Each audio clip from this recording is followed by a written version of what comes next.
İnsanoğlu üç çeşittir. Bir krallar vardır.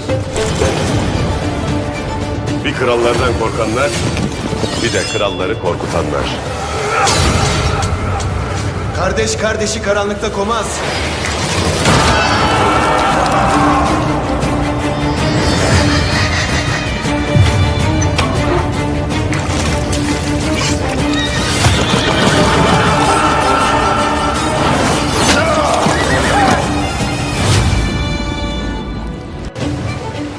İnsanoğlu üç çeşittir.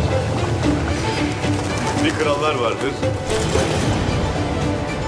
Bir krallardan korkanlar, bir de kralları korkutanlar. Kardeş kardeşi karanlıkta komaz.